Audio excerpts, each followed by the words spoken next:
The Monkey and the Crocodile. Once upon a time, a clever monkey lived in a tree where juicy red rose apples grow. He was very happy. One fine day, a crocodile swam up to that tree and told the monkey that he had traveled a long distance and was in a search of food as he was very hungry.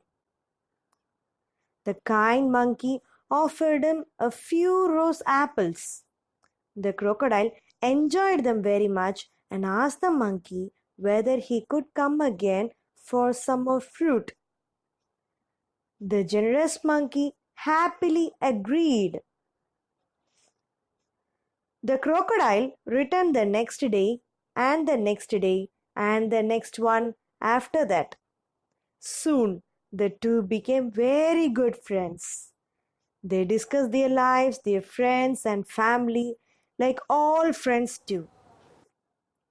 One day, the crocodile told his wife about his friendship with the monkey who lives in an apple tree.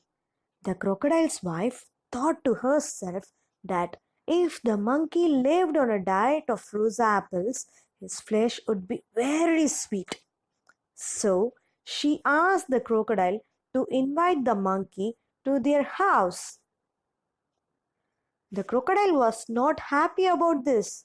He tried to make the excuse that it would be difficult to get the monkey across the river, but his wife was determined to eat the monkey's flesh. So she thought of a plan. One day she pretended to be very ill and told the crocodile that the doctor said that she would only recover if she ate the monkey's heart.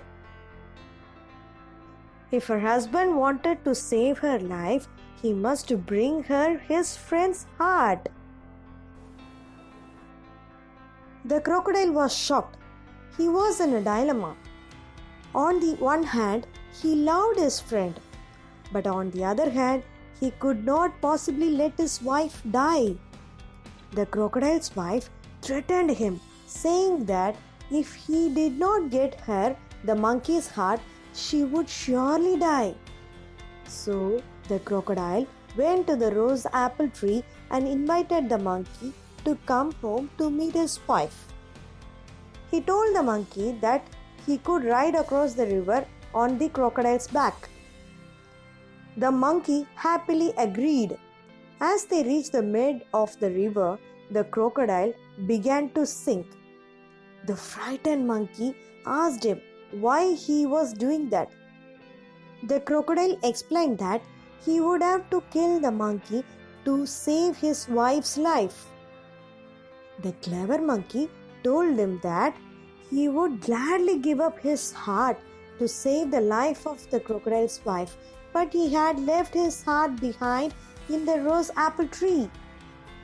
He asked the crocodile to make haste and turn back so that the monkey could go get his heart from the apple tree. The silly crocodile quickly swam back to the rose apple tree. The monkey scrambled up the tree to safety. He told the crocodile to tell his wicked wife that she had married the biggest fool in the world. Moral: don't underestimate yourself. There are bigger fools in this world. Thank you.